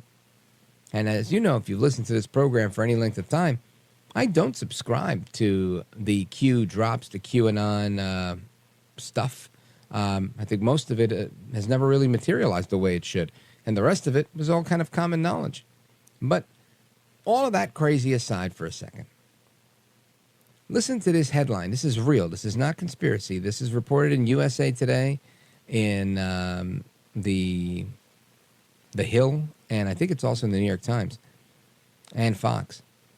Department of Justice says largest housing provider for migrant kids engaged in pervasive sexual abuse. Again, back in 2014, the Obama administration was engaged in something that the left called, during the Trump administration, they called it the separating families policy. This was a policy that the Obamas did as well. Kids in cages, those images that you saw, happened on Obama's watch, with the kids wrapped in aluminum foil blankets and whatnot. And what they do is, as these unaccompanied minors come, unaccompanied children, they put them in these transitional housing facilities that are in care of the Department of Health and Human Services, but in effect they're like foster homes or orphanages for these kids, operated by way of the government's payment, but really it's a third party. So one of these places where they send these migrant kids right now, the largest one is a place called Key Programs, Southwest Key Programs. You may want to Google that and you'll know exactly what I'm talking about. And employees of this Texas-based nonprofit that provides housing to unaccompanied migrant children repeatedly subjected minors in their care to sexual abuse and harassment. This is according to the Department of Justice in an alleged new lawsuit. Multiple employees at Southwest Key Programs, the country's largest private provider of housing for unaccompanied children, subjected unaccompanied children in their care to repeated and unwelcome sexual abuse, harassment, and misconduct. This is according to the DOJ. Minors housed in the shelters were subjected to severe sexual abuse and rape, solicitation of sex acts, solicitation of nude photos. Wow. Sexually inappropriate relationships, amongst other acts, all according to the DOJ lawsuit. The children range in age from as young as 5 years old to teenagers, just shy of 18 years old, and primarily come from Guatemala, Honduras, and El Salvador. Southwest Key Programs employees allegedly discouraged children from reporting the abuse, in some cases threatening them and their families, according to the lawsuit. Employees, quote, exploited the children's vulnerabilities, language barriers, and distance from family and loved ones, according to the lawsuit, which was filed in federal court in Texas on Wednesday. Despite being aware of the severe and pervasive harms, Southwest Key Programs failed to take appropriate actions to protect these kids in their care. That's according to the Department of Justice. And here's a quote. In search of the American dream, children often endure perilous journeys on their migration north and south, depending on which border they come in from. And this is according to the United States Attorney for the Southern District of Texas, Almadar Hamdani. And the sexual harassment alleged in the complaint would destroy any child's sense of safety, turning what was an American dream into an American nightmare. So remember, when the Sound of Freedom came out, or anytime you share anything related to human trafficking, child trafficking, and the like, they say that you're a overzealous QAnon conspirator. But here it is in black and white, July 19th, 5 hours ago, this is published in thehill.com. I'll give you the headline again. The Department of Justice says that the largest housing provider for migrant kids engaged in pervasive sexual abuse. This isn't even an indictment of anyone. This is just a lawsuit that stated this. Tells you how seriously even the DOJ is taking it. But yet they say it's a conspiracy. Now, the conspiracy, as it goes, is that there is a voracious appetite in our country for young children for many reasons, right? Now, this is what the conspiracy theorists talk about. I've heard them all, that they want their blood because the blood of young people is effective for other people. We know that from interviews we've done on this program, where we had that one guy who was getting the plasma from his son because his son was 20 years younger than him, and it helped him to regenerate certain things. There was a Newsweek article 2 years ago, or maybe 3 by now, that said that Hollywood people like to get transfusions with younger blood because it makes them feel more robust. And then there's, the all-out crazy stuff about people drinking blood and doing all sorts of crazy stuff. So, again, I can't corroborate the last one, but I read the Newsweek article, and you can check it out, too, where it's on the cover of Newsweek, where they have this lady, she looks old and young in the same photo, and it says, it's all about blood and plasma exchanges and whatever. My point is, there's an appetite for that. There are people in this country that want that. But there's also people in this country that like to abuse children. Earlier, somebody called in and they said, I really appreciate the work you've done since taking the reins after Bohannon's retirement. And I appreciate that. But I think my first day doing the show that was then called the Jim Bohannon Show with Rich Valdez, my first day, I think the first guest I had was Mark Levin, the great one, my mentor, who, by the way, I'll play some audio. He gave me a nice compliment today on the radio. But the second guest we had, I forget his name now, but he's a fundraiser for the Democrats in California. And he became a lawyer, but he was kidnapped at the age of 4 years old. And he was kept on a farm in California as a sex slave. And he told us that story, how he was trafficked and held as a sex slave for years, 12 years, from 4 to 16. And he escaped that place when he was 16 years old after being held there for men that would go on vacation and have sex with him when he was 4, 5, 6, 7, 8, all the way up to 16 years old. For 12 years, he was abused and raped by men going on vacation just to rape boys. Sick. So, as the conspiracy theory goes, now then, that was fact. That was his truth.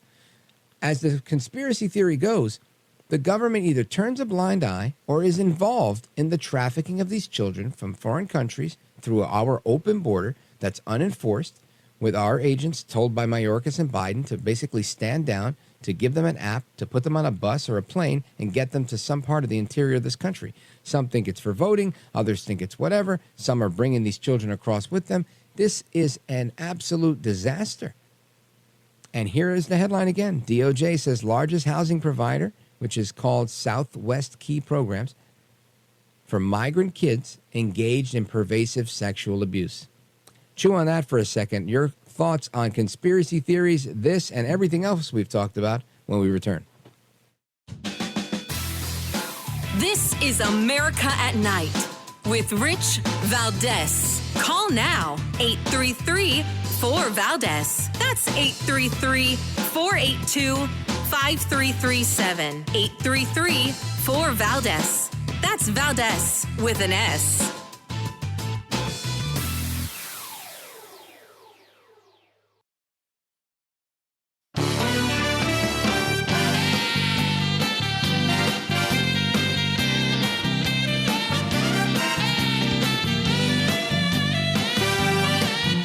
Call now, 833-4-VALDEZ. That's 833-482-5337. 833-4-VALDEZ. That's Valdez with an S. All right, amigos, welcome back. And we're talking about conspiracy theories. I want to know, what is your favorite conspiracy theory? What's your take on a lot of these conspiracy theories? I know a lot of people say, You know, I identify as a conspiracy theorist because I'm usually right. There's a lot of memes on the internet about that. But I want to hear from you guys. Give a call, 833-482-5337, 833-4-VALDEZ. Phone lines are open right now. We've got calls from across the fruited plain. Let's see, we've got Arkansas, Michigan, Tennessee, Montana. And let me see who's been on hold the longest, and we'll go in that order. Let's go to Ken, Lansing, Michigan, WILS. Go right ahead. Rich, is always an outstanding show. Thank you. By the grace of God, we were all saved from maybe a civil war in this country this past Saturday. 1 inch, one stinking inch is all it would have took to split this country apart. But I've got such dirty feelings towards the Secret Service and the FBI that they say a fish rots from the head down, and if that ain't the truth, I don't know what is. How this guy got on a roof within 150 yards of our president with an open sight, when there was a ladder leaned up to the building. The local police worked out of that building before the event. That's where they staged from. So how did this guy get up? Did they just see a ladder leaning against the building? Thought, oh, that's okay. That's probably there for a police guy. I mean, and how about the cop that climbed the damn ladder and seen him with a gun? How are you not climbing that ladder with a gun in your hand with your finger right on the trigger? And the moment you get to the top of that ladder and see that guy and not see he's a police officer, you put a bullet right between his eyes. And then you got Tim Cheadle, the Secret Service leader, saying, oh, we didn't put anybody up there because it's a sloped roof. Well, I'm a carpenter, and I built a hell of a lot of houses, and I don't think I've ever built a flat-roofed house. Yeah. Well, Ken, let me just say that we had some audio from the commissioner or the town manager for the township of Butler. And he was speaking on behalf of the police officers that represented the town. And he said that they did not see or use any ladder, that they were able to gain access to see the shooter on the roof after they were flagged down by passersby and whatnot by cupping their hands and kind of alley-ooping the officer up to where he could climb up, and as he was holding on, was able to see the shooter, but he was holding on for dear life with both hands and wasn't able to reach his radio or his gun at that moment, and the shooter pointed the gun at the cop, where the cop let go and fell 8 feet and was injured. When he got to the bottom, he told his partner, they radioed it in, they put it on the broadcast channel for everyone to know that there was a guy on the roof with a gun. And again, that's the story that he told, and which seems to make sense. I don't know about the ladder. I didn't see any ladders, but I'm with you, equally outraged. How does that happen? I think Trump said something last night, and he said, we don't expect enough. But I would say when it comes to the effectiveness of our government, I think we expect too much from our politicians. We expect too much from people. I think the effectiveness of our government, our safety, our security, and how honest the people we elect are is diminished from where it was 40 years ago. So where we saw those valiant men jump in front of Ronald Reagan to save his life and pull out machine guns, you can't compare these two scenes. Coming right back, Rich Valdez, don't go anywhere.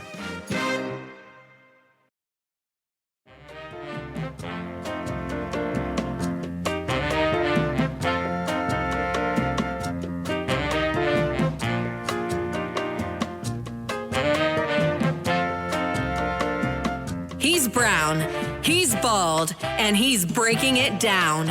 It's America at Night with Rich Valdez.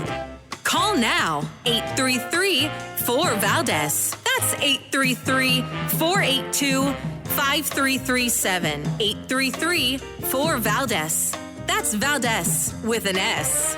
Biden had been up there giving that speech, men in white coats would have interrupted him and carted him off and put him in a padded wagon. I thought today I would wake up and the TV would be full of like doctors talking about Donald Trump's cognitive decline. I thought it would be full of Republicans hanging their heads in shame like Democrats did. Joe Biden had a bad 90-minute debate. He said it's one episode. That's what we've seen so far. What we saw yesterday was a replay of Trump's 90-minute constant rallies. It's too bad the bandage was just over his ear. It should have been over his mouth. That is Anna Navarro. I got to say, that was actually pretty funny. She's not known for being funny, but that was witty. Witty for sure. Anna Navarro is the occasional mouthpiece on The View. She's from Nicaragua, by the way, communist country. And it's amazing. Most Nicaraguans I know, they hate communism because they left communism behind and they love America. But she seems to be right at home with her fellow commies and on the big couch there, or the big coffee table on The View. Now, I want to continue with your calls. And, of course, we're talking about conspiracy theories. If you have a conspiracy theory, I'd like to know which is your favorite of them. And I want, your take on whether you think it's real or not real or what, because there was a lot of conspiracy theories that turned out to be true. So I don't discount them all, but there are a few that I think are a little far-fetched. Anyway, let's go to Jason in Memphis, Tennessee, WKIM. Go right ahead. Hey, how's it going? First-time caller. Welcome, brother. What's on your mind? Well, I originally was going to talk about local stuff, what the Democrats are doing here in Memphis, but I'll follow along with the conspiracy theory. I kind of follow along with everything except for, like, today I heard there was 2 crypto phones that was found on the shooter. Is that correct? I don't know. I haven't heard anything about that. I haven't gotten any information about what was found on him or not. But I do know that this whole thing shouldn't have happened. It should not have gotten... I mean, the last 3 days, Jason, we've heard several stories, right? I've heard 26 minutes that the Secret Service identified this guy before they took their shot. I heard at over an hour. Then I heard over 3 hours. I don't know where the facts are on this, but I'm looking forward to Kim Cheadle, the director of the Secret Service, coming in to Capitol Hill and speaking with congressmen and women to get to the bottom of it and have some oversight on this, because the whole thing is out of control. It should not happen. And until they give us the answers, people are just going to totally think that this was an inside job, that it was somehow the wrong, the worst case scenario, I should say. And I don't want to believe any of those things. I want to think that there was some Looney Tune that tried to take out Trump, and that these guys were slow and sloppy because of, and not all of them, but, some of them, because of many different things. But ultimately, there may be more. I mean, the way the government works and the way the left within our government has always worked is they use the system to destroy the system. It's like a Soviet tactic. So if they know that they can tie things up through a bureaucratic process or give you people that are not as effective because they know that you're in a new jurisdiction and maybe the Pittsburgh office of the Secret Service doesn't have the same manpower or training or experience levels as others do. Maybe that's one way that they're able to try and soften the security. Or, if anything else, I don't think they were trying to kill Trump. I think they're probably just trying to bust his stones. But you never know. Maybe that's totally part of the plan, right? These are the questions that I think we need answered so that people in America can feel somewhat satisfied with the answer. But right now, you had last night the 2 members of the United States Senate, Marsha Blackburn and Barrasso, and asking Kim Cheadle, who was there, apparently to thank a joint task force of fellow law enforcement officials that were providing safety and security at the RNC convention. They saw her and approached her and said, "Hey, look, we don't like this and that. You need to come in for an interview and whatever." And and her response was, "Look, this isn't the place for that. This is a hospitality suite for our men and women in law enforcement that are helping out here, and we're offering them some hospitality while they're doing this work, and this isn't the place for the conversation. And, I mean, sounds like a typical response one would give, but when it's something so serious and your reputation's on the line, I guess you can choose to say, hey, look, I'm at work for something else right now. You take a number, make an appointment, or just be like, listen, the buck stops with me, like she said publicly before. The buck stops with me, and we can't really get into this right now, but I can promise you that we're going to get to the bottom of this, and I'm happy to come before your committee and have that conversation, right? Just provide some sort of assurance to allay some fears. But that wasn't what happened. Didn't happen at all. Instead, she just kind of yeses them to death and then, scurries off, and it doesn't look good. And it makes it look like, like something's not on the up and up. And I don't know if it is or isn't. But I tend to think we should give the benefit of the doubt and find out, why did you screw this up? We know you screwed it up. Let's talk about why and how do we prevent this from ever happening again? And these are the questions. So I'm looking forward to her testimony on Capitol Hill. Jason in Tennessee, WKIM, thank you for your call, sir.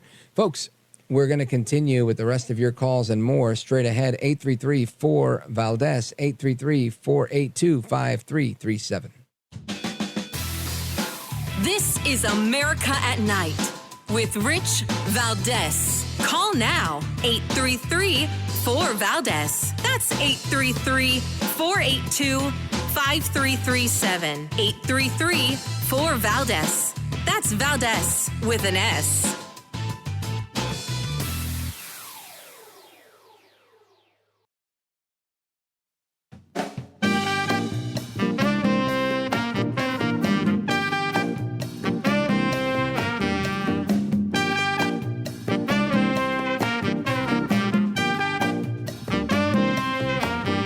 Call now, 833-4-VALDEZ. That's 833-482-5337. 833-4-VALDEZ. That's Valdez with an S. I have a lot of faith in the American people. And I don't know very many men who want to be talked to the way that this man has been talking to men in his audience. I don't know any women, and I know his grandchild was up on the thing, and they're trying to humanize him and change your idea about who this guy is. Don't fall for that. Trump, you're talking about. Yeah. Talking about Trump. Whoopi Goldberg spreading a little hate there, telling, hey, listen, just because his family loves him, don't fall for it. The guy's a monster. He's orange man bad.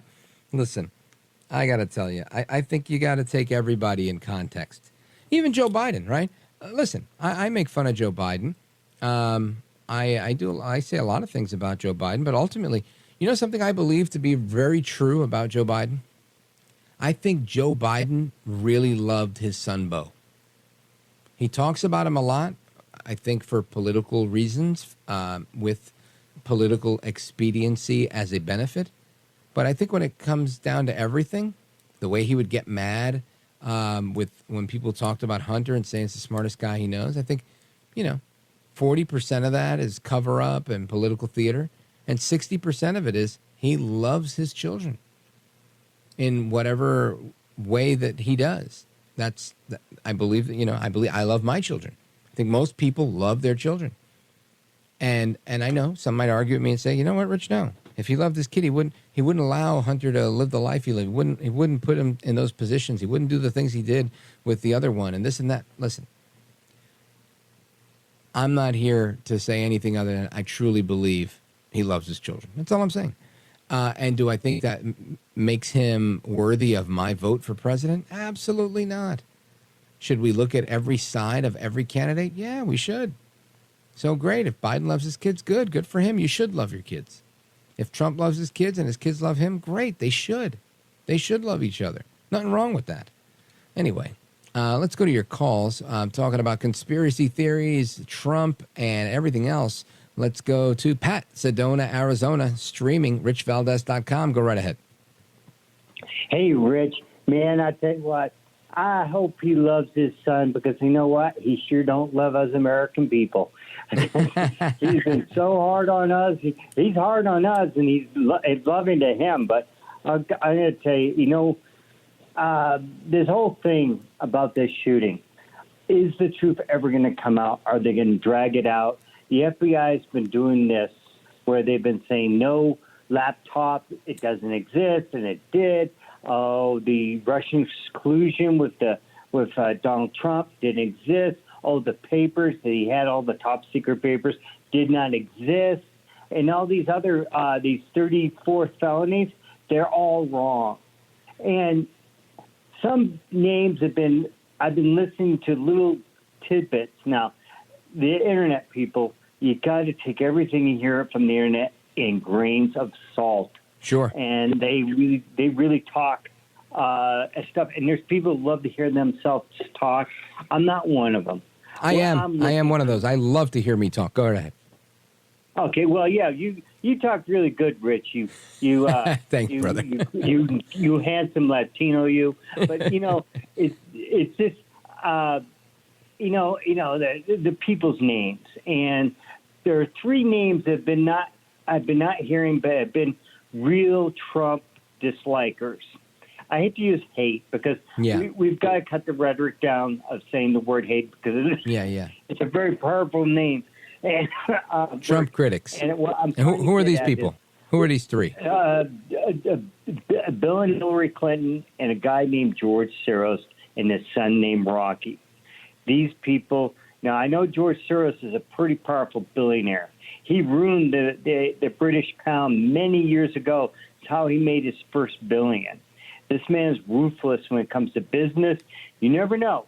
I wouldn't want to say anything that he would do this, but there's a lot of people out there that like the way the power in our country is, a two-tiered legal system. You've got to say there's a two-tiered legal system. If you can't see it, you're never going to wake up, because I've seen people being treated differently that oppose them, and there's no respect there. And I tell you, the Clintons, oh man, Hillary, to the day she dies, her last word will say Trump. So you're thinking that these three individuals might have something to do with what went down with Trump? I would say this.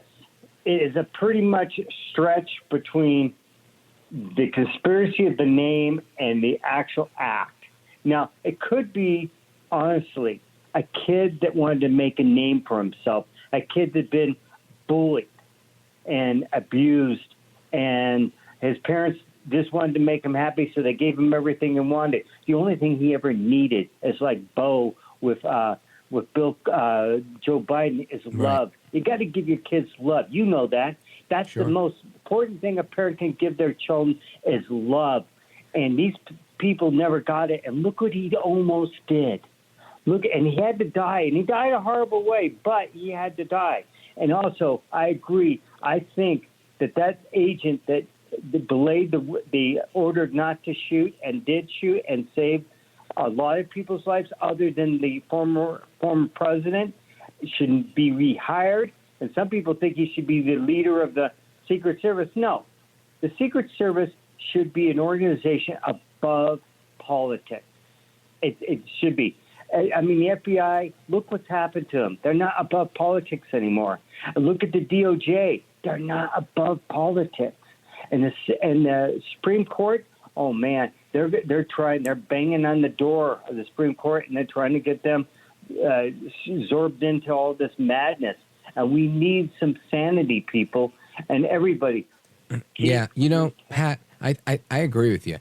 And something that I think I realize more and more as time goes on is I believe what you're saying. We should have all these organizations that are above politics. I think that's a truth. That is a truth that is irrefutable, right? However, the question I ask myself is, did we ever have that? Or did we all just sip the Kool-Aid and believe what we were told? When people said, this is above politics. Kind of like the people that when you insult them, they go, I'm not even going to dignify that with a response. I don't think they really mean that. I think they just don't want to say something while you're looking so they can do something a little bit later, right? It's just, or they couldn't come up with something clever. But it's not that they really aren't going to dignify that with a response. I think that's just moral outrage that's fabricated. And I think that's the case here, too. I think you have people that can work in a partisan atmosphere and be partisans and still put their issues to the side and operate from a fair manner. And I think there's people who can't, and they're intermixed. And you have to have leadership that teaches you and guides you and directs people to not act on their emotions and impulses and political leanings, but on a shared mission. And that comes down to integrity and one's personal values. And if your personal values are, I'm going to say, compromised, or don't share that idea that we should put America first and put our thoughts second or last, then those people shouldn't work in the government. But that's exactly what Biden and his DEI policies are doing, hiring radicals based on radical ideas.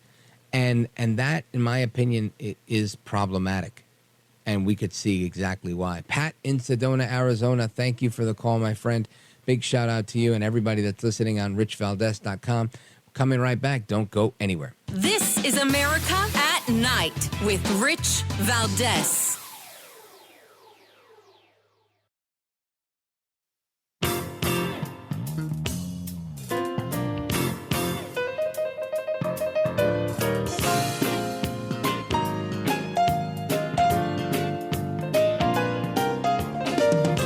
All right, amigos, welcome back. It's the speed round, and I want to take a moment to acknowledge the great one, Mark Levin, who gave me a really nice compliment on his radio program earlier today. Check this out. I can't believe Mr. Producer's 45 years old. I remember you. How old were you? Early. Well, you were 22 or 23 when you started with me, right? You know, ladies and gentlemen, I'm proud of that. I'm proud of Rich Cementa. I'm proud of all the guys that work here. Been with me since day one. Darian, Melito, with me since day one. We've got great guys, Christian and Stephen, and others who were absolutely terrific, Guns and others. And we don't have any turnover here, do we, Rich? Very, very minimum. And certainly it's people moving in other. But look at Rich Valdez. He's now a radio host, and he's a great radio host. Well, thank you. Great one. Again, big shout out to the Levin team as well. Mr. Producer, Rich Cementa, Christian, and Steve Walters, and everybody else. Thank you for that. And I want to go to your calls. Let's go. Where do we go? We go to Joe, Salem, Arkansas, KSAR. Quickly, go for it. Yes, sir. I heard Mark Levin give you that compliment there earlier on his show. Listen, on the conspiracy thing, it's only conspiracy theory until it's proven, and then it's no longer a theory. And exactly. The lady that called last night said she thought it was an inside job. It's a little bit early, but I'd say she's closer than anybody. Now, them theories that you brought up at the beginning of the hour, no way on any of those. Those are ridiculous. Yeah. Well, Joe, you know something? I think you're probably right. I think, listen, I have a brother that works in federal law enforcement at an airport, and most of the things that go down in the airport are done by the airport employees. So, and it's something I didn't know. I found out. So, yeah, I think inside jobs are typically, I think our expectation is too high, thinking, no, there's no way they would do that. Yeah, I think there's people on both sides of the fence in every level of everything. That's why you have such conflicting opinions on cable news and everywhere else. Thank you, Joe. I appreciate you, brother. Let's see. Where do we go? If we can keep it really quick to 30 seconds. Steve, Reinholds, Pennsylvania, WEEU. Go right ahead. Hey, thanks for taking my call, Rick. Pleasure. I really wanted to say what an inspirational speech J.D. Vance gave when he told us about his story. Yeah. I mean, how could you not love that? You know what, Steve? Excellent. It was an excellent story. And not only that, the whole book and the movie, The Hillbilly Elegy, I think it bodes well for him that people have an opportunity to learn who he is, because I certainly didn't know that about him. I've never had the opportunity to interview him in the past, never met him before. Perhaps between now and Election Day, he might come on the show and we could learn a little more. We'll see what happens. Shout out to Frank and Paul and everybody else. Hasta la próxima. Rich Valdez. God bless.